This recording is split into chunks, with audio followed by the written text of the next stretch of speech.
البہتان العظیم۔ اللہ پسند نہیں کرتا بری بات کا اعلان کرنا مگر مظلوم سے، اور اللہ سنتا جانتا ہے۔ اگر تم کوئی بھلائی علانیہ کرو یا چھپ کر یا کسی کی برائی سے درگزر کرو تو بے شک اللہ معاف کرنے والا قدرت والا ہے۔ وہ لوگ جو اللہ اور اس کے رسولوں کو نہیں مانتے اور چاہتے ہیں کہ اللہ سے اس کے رسولوں کو جدا کر دیں اور کہتے ہیں کہ ہم کسی پر ایمان لائے اور کسی کے منکر ہوئے اور چاہتے ہیں کہ ایمان و کفر کے بیچ میں کوئی راہ نکال لیں، یہی ہیں ٹھیک ٹھیک کافر، اور ہم نے کافروں کے لیے ذلت کا عذاب تیار کر رکھا ہے۔ یہ آیات بینات اور ان کا ترجمہ۔ یہاں سے چھٹے پارے کی تلاوت بھی شروع ہو چکی ہے، اور سورہ نساء کی یہ 148ویں آیت جو سورہ نساء چل رہی ہے۔ اب یہاں سے جو ٹاپک ہے، جو مضمون ہے، وہ کیا ہے آپ سماعت فرمائیں۔ سب سے پہلی چیز تو یہ ہے، اللہ پسند نہیں کرتا بری بات کا اعلان کرنا۔ کوئی بھی چیز بری ہو اور اس کو علل اعلان کوئی بندہ کہنا چاہ رہا ہے، اللہ ہرگز اس کو پسند نہیں کرتا۔ اس میں بہت ساری چیزیں آ گئیں، جیسے فحش کلامی کرنا، گندی باتیں کرنا، لوگوں سے ڈسکس کرنے کے وقت خفیہ باتوں کو جنہیں چھپانے کا شریعت نے حکم دیا ہے اس کو برسر عام کہنا، یہ وہ چیزیں ہیں جن کو اللہ رب العزت فرما رہا ہے ہرگز اللہ پسند نہیں کرتا مگر مظلوم سے۔ ہاں، اگر کسی پر ظلم کیا گیا ہے، مثال کے طور پر کسی کی عزت لوٹ لی گئی، اور اگر وہ ظالم کے خلاف مقدمہ کرنے کے لیے علل اعلان اس گناہ کا ذکر کرے کہ میرے ساتھ ایسا ایسا ہوا ہے، تو وہ گنہگار نہیں ہے۔ مظلوم ان باتوں کو علل اعلان کر سکتا ہے، لیکن کچھ لوگ فحش باتوں کو اور بری باتوں کو شوقیہ طور پر کرتے ہیں، شوق سے کرتے ہیں، ان کو اس میں مزہ آتا ہے۔ نوجوان جب چار جمع ہو جائیں تو آپس میں ڈسکس کرنے کے وقت لڑکیوں کی باتیں کریں اور اس کو یہ سمجھتے ہیں فخر کی بات ہے۔ قرآن کہہ رہا ہے سو یعنی بری بات کو علل اعلان کرنا یہ بہت بڑا گناہ ہے۔ ایک تو یہ چیز ہوئی، اور اس کے علاوہ تم سے کچھ گناہ سرزد ہو گیا، انجانے میں ہوا کہ جانے میں ہوا، لیکن تنہائی میں کیے تھے، رات کے وقت گناہ ہو گیا، لیکن اس کو آ کر کے تم نے 4 لوگوں کے سامنے بیان کیا، یہ ڈبل گناہ ہے۔ گناہ کرنا الگ مسئلہ ہے، اظہار گناہ کرنا یہ اور ڈبل مسئلہ ہے۔ اظہار گناہ گویا کہ اب مثال کے طور پر کسی سے رات کی تاریکی میں کچھ گناہ ہو گیا، کون دیکھا تھا؟ کسی کو نہیں معلوم، صرف اس کو معلوم، وہ اکیلا تھا، کر لیا۔ لیکن جب وہ مجمع میں آیا یا اپنے دوستوں میں آیا تو ٹھٹا مار مار کر کے مذاق کی شکل میں اپنے رات کے کیے ہوئے کرتوت کو بیان کرنے لگا، ارے کل رات تو میرے ساتھ ایسا ایسا ہو گیا، میں نے ایسا کر دیا ہے۔ اب اس نے کیا کیا جانتے ہیں آپ؟ رات کا جو گناہ تھا ہو سکتا ہے اللہ اسے ہمیشہ کے لیے چھپا دے، اللہ کریم ہے،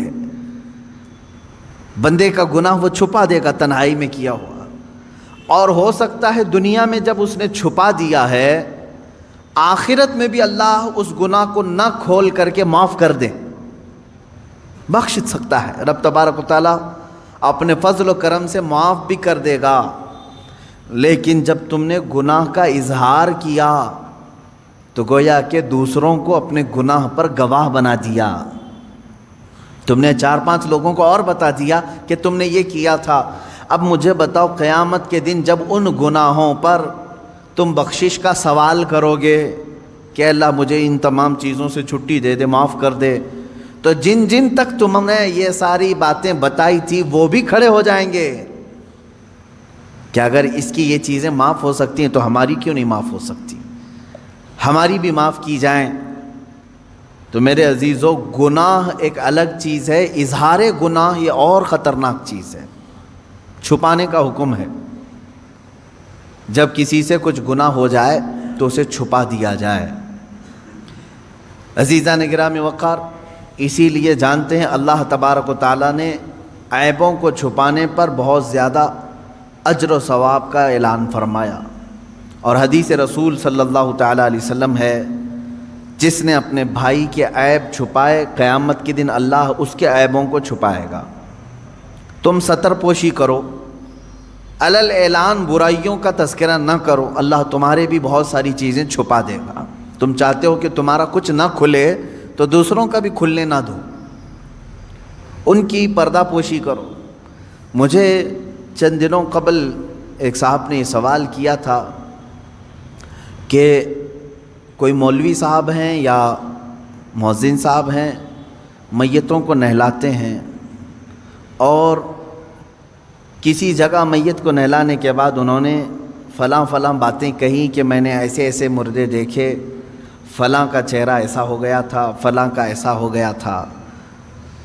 ان میتوں کے متعلق وہ اس طرح کی باتیں کرتے ہیں، اور پھر لوگوں کو یہ کہتے ہیں کہ تم ڈر جاؤ، یا اپنی دھاک ان پر جماتے ہیں اور یہ کہتے ہیں کہ اگر تم فلاں فلاں میرا کام نہیں کرو گے تو تمہارے باپ کو میں نہلایا ہوں سب لوگوں کو بتا دوں گا.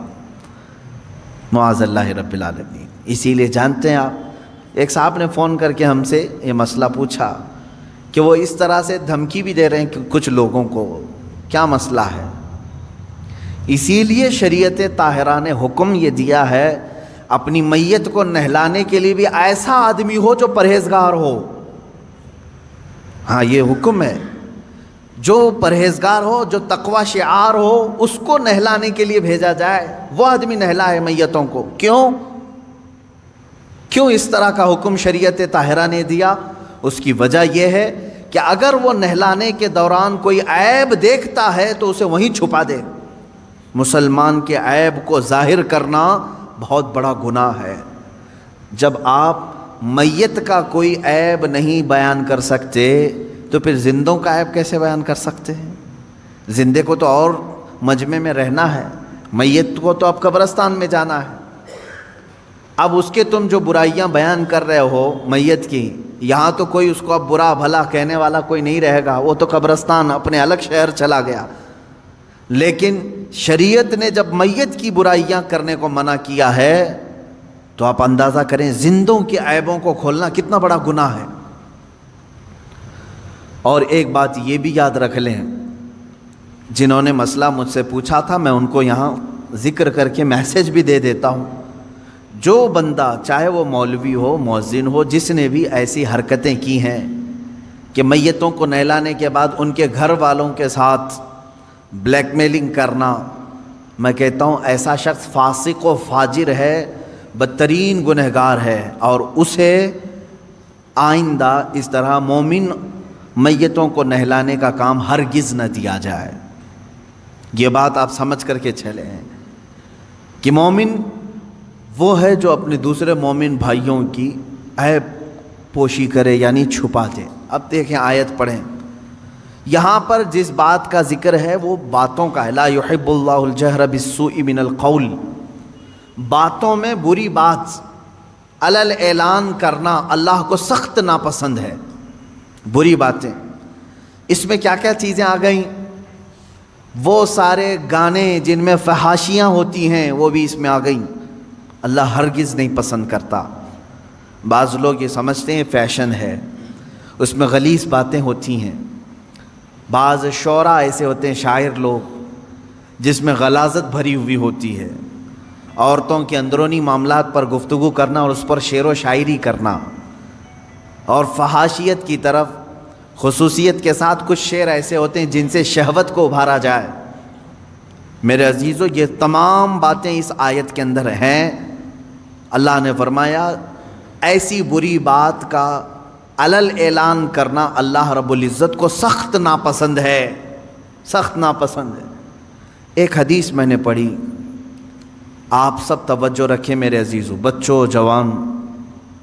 فحاشی کی باتیں عام طور پر لوگ بیٹھ کر کے ڈسکس کرتے ہیں، جانتے ہیں اس کا انجام کیا ہونے والا ہے؟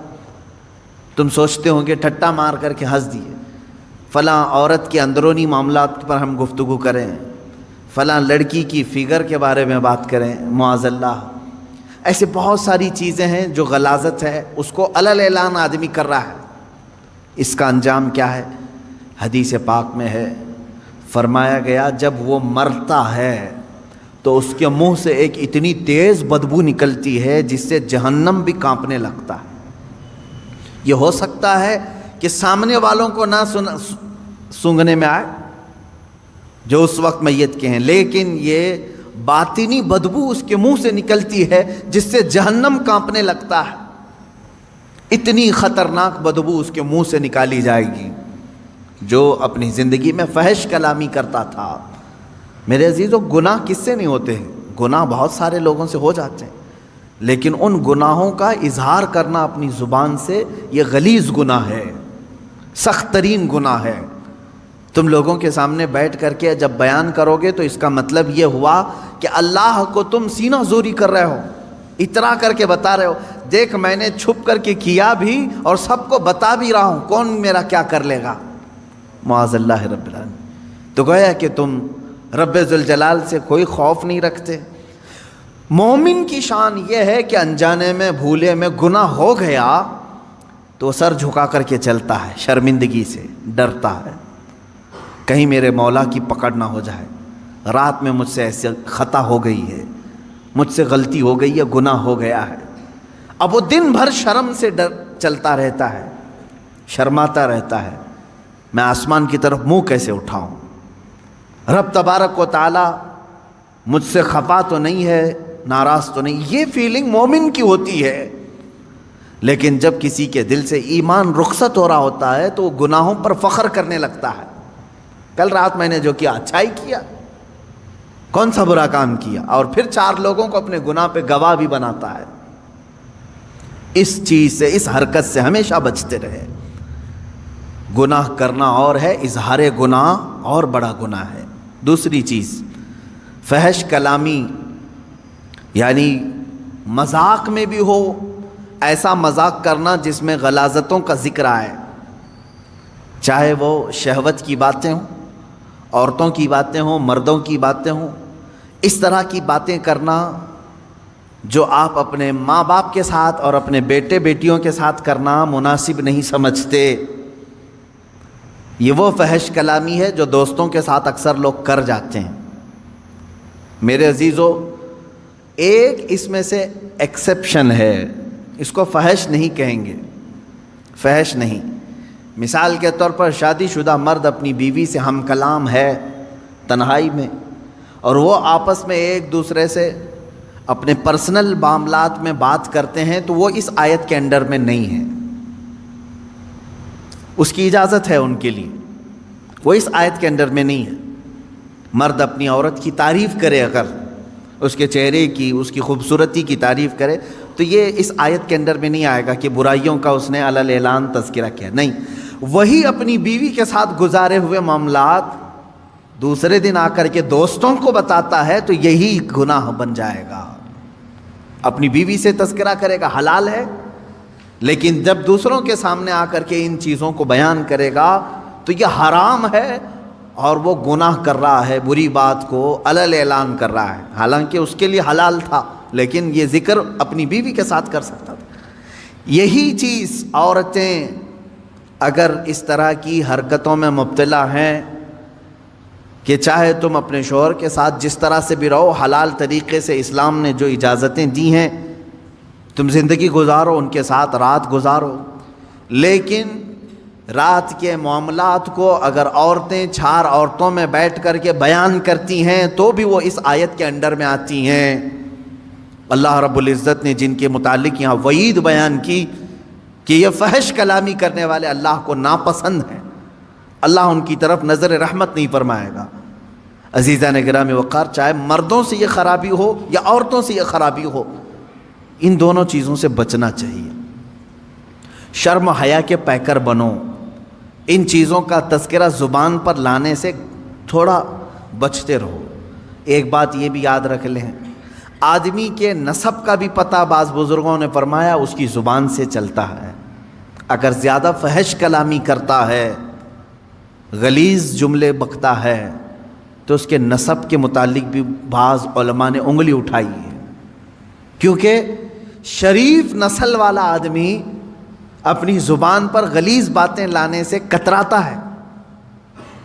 جیسے ابھی عشاء کی نماز میں ہم نے ایک سورہ قلم کی تلاوت کی ہے، اس میں ایک بندے ولید بن مغیرہ کی 10 برائیاں اللہ نے گنائی ہیں، 10 برائیاں۔ وہ کیا کیا کرتا تھا؟ حضور پاک صلی اللہ تعالیٰ علیہ وسلم کو گالیاں دیتا تھا، رسول پاک صلی اللہ تعالیٰ علیہ وسلم کو کبھی جادوگر بولتا تھا، وہ کہتا کہ کبھی ان کو مرگی آتی ہے، بیمار ہیں، یہ سب جملے بکتا تھا۔ یہاں تک کہ حضور صلی اللہ علیہ وسلم جب آیتیں تلاوت کرتے تو یہ کہتا یہ تو پرانے لوگوں کی لکھی ہوئی آیتیں کہیں سے چرا کے تم لائے ہو، تو اس طرح کے جملے کہتا تھا۔ تو قرآن نے اس کے متعلق کیا بتایا؟ وہی جو ابھی میں نے جسٹ تھوڑی دیر پہلے کہا، فحش کلامی جو ہے وہ نسب کے اوپر شک پیدا کرتی ہے۔ قرآن نے کہا عتل بعد ذلک زنیم، یہ وہ شخص ہے جو زنا سے پیدا ہوا ہے، جو رسول مختار صلی اللہ تعالیٰ علیہ وسلم پر ایسی باتیں کر رہا ہے، جھوٹے الزامات لگا رہا ہے، تہمتیں لگا رہا ہے، اس کے نسب میں خرابی ہے۔ ولید بن مغیرہ مشہور شخص ہے، اور جب قرآن نے یہ بیان کیا تو دوڑتا ہوا اپنی ماں کے پاس گیا، کہا قرآن نے میری برائیاں گنائی اور یہ بھی کہا ہے کہ میں زنا سے پیدا ہوا ہوں، میرے باپ کا نام تو مغیرہ ہے۔ اپنی ماں کو گرا دیا، اس کے سینے پر بیٹھ گیا، کہا سچ سچ بتا میں کس کا بیٹا ہوں۔ اس کی ماں نے کہا بیٹا ولید، تو اگر مغیرہ کا ہی بیٹا ہوتا تو اپنی ماں کے سینے پہ چڑھ کے نہیں بیٹھا ہوتا۔ بات در حقیقت یہ ہے، بکریاں چرانے والے ایک آدمی سے مجھے عشق ہو گیا تھا، میں نے اس کے ساتھ بدکاری کر لی، میں نے اس چرواہے سے زنا کر لیا، اسی نطفے سے تو پیدا ہوا۔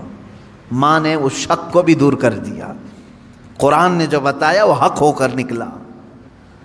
یہاں سے پتہ چلتا ہے کہ ہر گستاخ رسول کا نطفہ پلید ہے، جو رسول کریم صلی اللہ تعالیٰ علیہ وسلم کی طرف انگلی اٹھائے اس کے نسب میں خرابی ہے۔ اور دوسری بات جو میں نے ابھی بتائی، فحش کلامی کرنے والا، غلیظ باتیں کرنے والا، وہ بھی اپنے نسب پر شک پیدا کر دیتا ہے لوگوں کے دل، اس لیے گالی گلوچ زیادہ نہ کریں۔ لوگ تمہارے خاندانوں کو پہچانیں گے تمہاری زبان سے، تمہارے کلمات سے، تمہارے جملوں سے۔ تمہارے خاندانوں کو اگر محفوظ لوگوں تک پہنچانا ہے، اچھے خاندان کا ہونے کا پتہ دینا ہے، زبان کو سنبھال کر کے رکھو۔ اگر تمہاری زبان بہکتی ہے، بات بات پر گالی سے بات کرتے ہو، تو پھر اہل علم تو سمجھ جائیں گے، عام لوگ سمجھے یا نہ سمجھے، ہم سمجھ جائیں گے، یا جو اہل علم ہیں وہ سمجھیں گے کہ اس کی زبان پر جو غلاظتیں ہیں اس میں کسی اور کی خطا بھی ہو سکتی ہے، اس کے نسب کی خرابی ہو سکتی ہے، خاندان کا پتہ دیتی ہیں ایسی چیزیں۔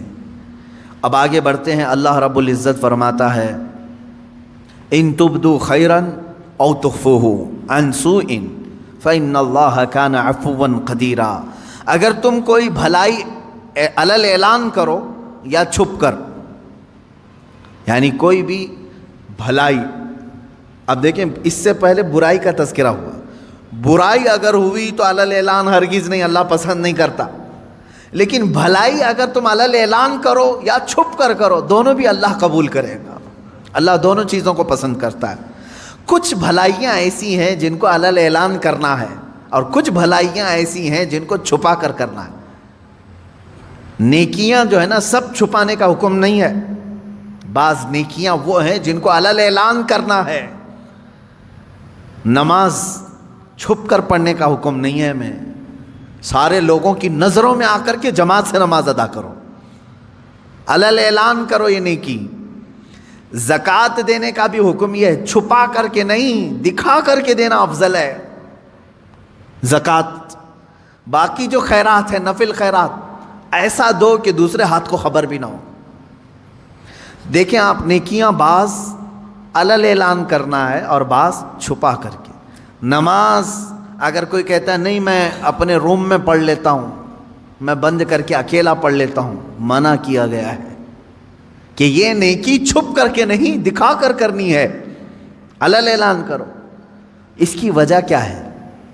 کئی وجوہات ہیں میرے عزیزوں۔ مسجدوں میں اذان دے کر تمہیں بلایا جا رہا ہے، اقامت بول کر کھڑا کیا جا رہا ہے، صفوں میں ترتیب دے کر کے تمہیں نماز پڑھائی جا رہی ہے ہر مسجد میں۔ کیوں؟ نماز تو تمہارے گھر میں بھی ہو سکتی ہے۔ اس کی وجہ یہ ہے کہ یہ اللہ کا فرض ہے۔ تم گھر میں پڑھتے ہوں گے، لیکن اگر تم سامنے نہیں آئے تو سارے مسلمان تمہارے بارے میں بدگمانی کریں گے کہ یہ بے نمازی آدمی ہے، بے نمازی آدمی، کبھی اس کو مسجد میں ہم نے نہیں دیکھا، اگرچہ تم نماز پڑھ رہے تھے، لیکن سارے مسلمان تمہیں کیا سمجھیں گے؟ بے نمازی سمجھیں گے۔ اور اللہ رب العزت کے ہاں ایک قانون یہ بھی ہے، حدیث رسول میں ہے، حضور نے فرمایا تمام مومنین جس کے بارے میں جو گمان رکھتے ہیں اللہ بھی اس کے ساتھ ویسا ہی فیصلہ کرے گا۔ ایک جنازہ آیا، صحابہ کھڑے تھے حضور صلی اللہ تعالیٰ علیہ وسلم کے ساتھ، جنازہ سامنے سے گزر گیا، صحابہ اس کی تعریف کرنے لگے، کیا اچھا آدمی تھا، بہت ہی بھلائی کرتا تھا، نیکیاں کرتا تھا۔ رسول کریم صلی اللہ علیہ وسلم نے فرمایا وجبت، واجب ہو گئی۔ تھوڑی دیر کے بعد ایک اور جنازہ آیا، صحابہ اکرام جو وہاں کھڑے تھے انہوں نے اس کی برائی کی کہ یہ آدمی اچھا نہیں تھا، بہت سارے لوگوں کے ساتھ اس نے برا کام کیا، ظلم کیا ہے، چلا گیا، ختم ہو گیا۔ رسول پاک صلی اللہ علیہ وسلم نے فرمایا وجبت، واجب ہو گئی۔ صحابہ نے پوچھا حضور دو جنازے آئے، دونوں پر آپ نے کہا وجبت، یعنی واجب ہو گئی، کیا چیز واجب ہوئی؟ اللہ کے نبی صلی اللہ علیہ وسلم نے فرمایا پہلے والا جنازہ جس کی تم نے تعریف کی اس پر جنت واجب ہو گئی، اور دوسرا والا جنازہ جس کی تم نے برائی کی اس پر دوزخ واجب ہو گئی، اس لیے کہ مومنین سب جس کے بارے میں جیسا گمان رکھتے ہیں اللہ تعالیٰ اس کے ساتھ ویسا فیصلہ کرے گا۔ اکثریت کی بات کر رہا ہوں میں، چند لوگوں کی بات نہیں۔ چند لوگ کسی کو بھی چور چور کہنے لگتے ہیں، ہاں جو سچا مومن ہے وہ حق بات کرے گا، اس میں سارے گھن کو نہ ملائیں گیہوں کے ساتھ۔ خیر، میں دو باتیں یہاں عرض کر رہا تھا کہ بھلائی جو ہے کچھ علل اعلان اور کچھ چھپ کر۔ نماز با جماعت علل اعلان پڑھنے کا حکم ہے، اور زکوٰۃ علل اعلان کرنا ہے، یعنی زکوٰۃ سب کو دکھا کر کے دے۔ دوسری اس میں حکمت یہ بھی ہے کہ زکوٰۃ دینے سے، کھل کر کے دینے سے، جو نہیں دیتا اس کو ترغیب دلانا ہے کہ وہ بھی دے۔ حج کے لیے جا رہے ہو تو علل اعلان جا سکتے ہیں، لیکن اس میں ریاکاری نہیں ہونی چاہیے، دکھاوا نہ ہو کہ میں لوگوں کے لیے حج کر رہا ہوں، یہ نہیں۔ نیت تو اللہ کو راضی کرنے کے لیے، لیکن سب لوگوں کی نظروں کے سامنے سے جاؤ تاکہ تمہیں مرنے کے وقت کوئی یہ نہ کہہ دے کہ مال تھا پھر بھی حج کیے بغیر چلا گیا۔ تم سب کے سامنے حاجی رہو، مومنین تمہارے بارے میں اچھا گمان رکھیں۔ یہ وہ نیکیاں ہیں جن کو علل اعلان کرنے کا حکم ہے، اور کچھ وہ ہیں جو چھپا کر کے کرو۔ مثال کے طور پر آپ کچھ نفل روزے رکھتے ہیں تو یہ ضروری نہیں کہ ہر ایک کو بولتے پھریں کہ میں ہفتے میں اتنے روزے رکھتا ہوں، مہینے میں اتنے روزے رکھتا ہوں۔ وہ تمہارے اور تمہارے رب کے درمیان راز ہے، یہ روزے چھپ کر کے کرو۔ کچھ خیرات ایسی ہیں جسے چھپا کر کے دینا افضل ہے، زکوٰۃ کی بات نہیں کر رہا ہوں، زکوٰۃ دکھا کر کے دینا افضل ہے۔ صدقہ اور خیرات جو غریبوں کی مدد کے لیے دوسرے اوقات میں آپ کرتے ہیں اسے دکھا کر کے نہیں، چھپا کر کے دینا افضل ہے۔ وہ بھی نیکی ہے، وہ بھی نیکی، دونوں نیکیاں ہیں، لیکن بعض میں چھپانا ہے، بعض میں ظاہر کرنا ہے۔ اس طرح بہت ساری نیکیاں ایسی ہیں جو نفل ہیں، اور نفل کو دکھا کر کرنے کا حکم نہیں ہے، چھپا کر کے کریں۔ عزیزہ نگرامی وقار، یہاں سے یہ بات پتہ چلی کہ برائی کو علل اعلان کرتے ہو تو اللہ ناپسند کرتا ہے۔ برائی کو اگر علل اعلان کرتے ہو اللہ ناپسند کرتا ہے، لیکن بھلائی علل اعلان کرو یا چھپا کر کرو، دونوں اللہ کو پسند ہے، دونوں اللہ کو پسند۔ اب یہاں پر ایک اور بات مسئلہ میں بتا دوں، نماز چھوڑنا گناہ ہے کہ نہیں ہے؟ سب کو معلوم ہے حرام ہے، بلکہ کبیرہ گناہ ہے۔ نماز ترک کرنا صغیرہ گناہ نہیں، چھوٹا گناہ نہیں، کبیرہ گناہ ہے، گناہ ہے کبیرہ۔ بڑے گناہوں میں اس کا ذکر آیا ہے، جیسے شراب پینا کبیرہ گناہ ہے، زنا کرنا گناہ کبیرہ ہے، چوری گناہ کبیرہ ہے۔ اس طرح نماز کا ترک کرنا گناہ کبیرہ ہے، چھوٹا گناہ نہیں ہے۔ یہ چھوٹ گئی آپ سے، ہم سے، کسی سے بھی چھوٹ گئی نماز، گناہ تو کیا، لیکن فقہاء کرام نے مسئلہ یہ بیان کیا ہے، مسجد میں آ کر کے اگر تم قضا نماز پڑھتے ہو تو منع ہے، منع کیا گیا ہے۔ ہاں اگر اس انداز میں پڑھتے ہو کہ کسی کو معلوم نہیں پڑتا تو کوئی حرج نہیں۔ اب وہ مسئلہ میں بہت باریکی سے بتا رہا ہوں، میرے ٹاپک سے ریلیٹڈ ہے، اس لیے عشاء کی نماز تمہاری چھوٹ گئی، عشاء کی نماز چھوٹ گئی، قضا ہو گئی، یہ گناہ ہے، اور لوگوں کے سامنے آ کر کے بتا کر کے اس کی قضا پڑھو گے تو اظہار گناہ۔ تم نے سب کو بتایا کہ میری نماز چھوٹی تھی، تو گناہ کرنا ایک الگ مسئلہ ہے، اور گناہ کا اظہار کرنا اور بڑا گناہ ہے۔ تم اگر قضا کر رہے ہو تو چھپ کر کے، ہاں اپنی نفل نمازوں کے درمیان، سنت نمازوں کے درمیان اگر قضا پڑھ رہے ہو تو کوئی حرج نہیں، پڑھ سکتے ہو۔ اب یہاں مسئلہ ایسا ہے کہ ہم سب ایک ہی حمام میں ہیں، یعنی سب کی قضا ہے، اس کی بھی، اس کی بھی، اس کی بھی، اس کی بھی، سب ایک دوسرے کو دیکھ رہے ہیں، اس لیے مسئلہ خراب نہیں۔ بزرگان دین پہلے اس پر بہت تنبیہ کرتے تھے، اگر کوئی ایک بندہ قضا نمازیں سب کو دکھا کے پڑھ رہا ہے تو سارے لوگ اسے گرفتار کر لیتے، پکڑتے ہیں کہ تو ایک گناہ کیا اور سب کو آ کر مسجد میں بتا رہا ہے۔ تو یہ پہلے کا یعنی ان بزرگوں کا ایک تقویٰ تھا، لیکن آج بھی میں کہہ رہا ہوں مسئلہ یہ ہے، عشاء کی نماز قضا ہو گئی، قضا پڑھنے کے لیے آپ کو کرنا کیا ہے؟ 17 رکعت پوری قضا نہیں پڑھیں گے آپ، 4 فرض اور 3 وتر۔ مسئلہ تو یہی ہے نا، کل کی عشاء کی نماز اگر کسی کی چھوٹی، فار ایگزامپل اللہ نہ کرے آج وہ قضا کرنے کے لیے کھڑا ہے، تو کیا کیا نمازیں قضا کرے گا؟ 4 رکعت فرض عشاء کی اور 3 رکعت واجب، یہ 2 نمازیں قضا ہوتی ہیں عشاء میں، یعنی کل 7 رکعت۔ وتر کی نماز جب پڑھتے ہیں تو آپ کو یہ بھی معلوم ہے تیسری رکعت میں کیا کرنا رہتا ہے؟ دعائے قنوت۔ حنفی جتنے بھی ہیں پیروکار ان کو معلوم ہے، تیسری رکعت میں جب ہم کھڑے ہوتے ہیں سورہ فاتحہ اور سورہ پڑھنے کے بعد ہاتھ چھوڑ کر پھر دوبارہ تکبیر باندھتے ہیں اور دعائے قنوت پڑھتے ہیں، ہے نا؟ آج بھی عشاء کی نماز پڑھیں آپ تو پڑھے ہوں گے نا دعائے قنوت۔ 3 واجب الوتر کی جو نماز ہے اس کی آخری رکعت میں دعائے قنوت پڑھا جاتا ہے۔ لیکن جب قضا نماز پڑھ رہے ہیں آپ، کل کی عشاء کی قضا پڑھنے آئے، 4 رکعت فرض پڑھ لیا، کسی کو نہیں معلوم، قضا پڑھ لیا آپ نے سنت کی جگہ، 3 رکعت وتر پڑھ رہے تھے، حکم یہ ہے کہ دعائے قنوت کے لیے ہاتھ نہ اٹھاؤ، ورنہ دیکھنے والا سمجھ جائے گا کہ یہ ابھی کی نہیں کوئی دوسری پڑھ رہا ہے۔ ہاں عشاء میں تو ہو سکتا ہے نہ سمجھے، کیونکہ عشاء میں کرنٹ نماز بھی ایک، اسی وقت کی بھی ایک وتر ہے۔ ظہر کے وقت اگر کوئی عشاء کی قضا کر رہا تھا تو ظاہر سی بات ہے تیسری رکعت میں جب وہ کھڑا ہو کر کے ہاتھ اٹھائے گا تو جو دیکھے گا وہ سمجھ جائے گا کہ یہ وتر ظہر میں کیوں پڑھ رہا ہے، وتر ظہر میں کیوں پڑھ رہا ہے۔ تو گویا کہ تم نے سب کو اپنے گناہ کا گواہ بنایا، کل کی تمہاری کچھ چھوٹی تھی وہ آج آ کر پڑھ رہے ہو۔ گناہ کا گواہ نہ بناؤ کسی کو، اظہار گناہ یہ اور بڑا گناہ ہے۔